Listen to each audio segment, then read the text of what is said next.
Assalamu alaikum. Bismillah Rahman Rahim. How are you all viewers? I hope all is fine.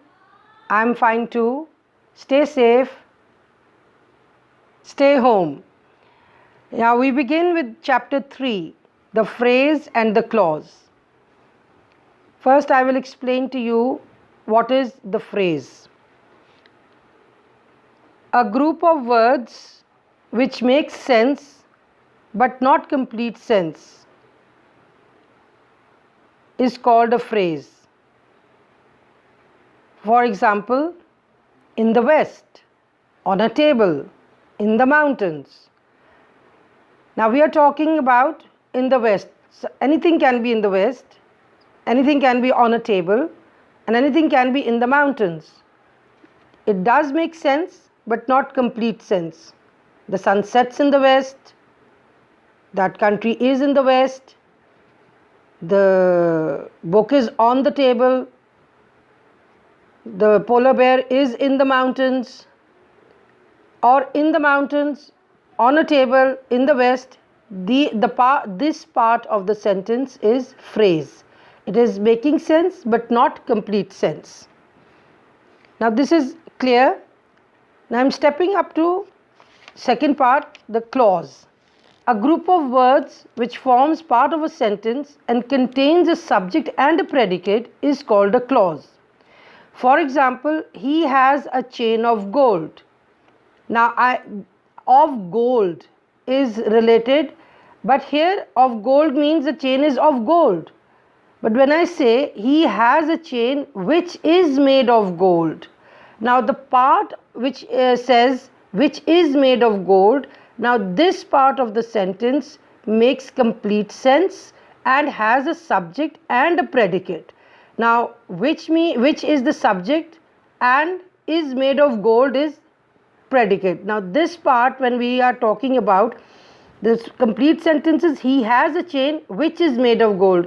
Now here he has a chain which is made of gold. When we divide the sentence, it is in two parts. It says subject and predicate. He will be the subject and has a chain which is made of gold is part of it is predicate. But when we take the last part of this sentence and this says which is made of gold, in this part again we have a subject and predicate. Which stands for the subject, is made of gold, it's predicate. Now when we are talking about this sentence, he has a chain of gold, that means this sentence has only a subject and predicate. Of gold is part of the predicate, but we will not be dividing this into subject and predicate. This part just the simple, he has a chain of gold. Now when we are explaining it in the full sense that he has a chain which is made of gold, this part says which is made of gold has a subject and predicate. I hope this is clear to all of you. A group of words which forms part of a sentence and contains a subject and a predicate is called a clause. So we have a complete sentence and there is the part of the sentence which forms and contains a subject and a predicate is called a clause. In the following sentences, there are clauses. People who pay their debts are trusted. We cannot start while it is raining. I think that you have made a mistake. In the first sentence, people who pay their debts. Now the word who, pay their debts, who will be subject, pay their debts is predicate. And when we take the full sentence, is people who pay their debts are trusted.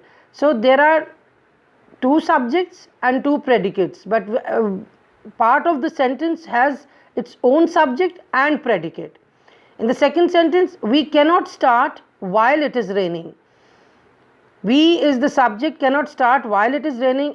When we divided it, it's in the predicate part, but it in its own, the last part of the sentence, while it is raining, also has a subject and predicate.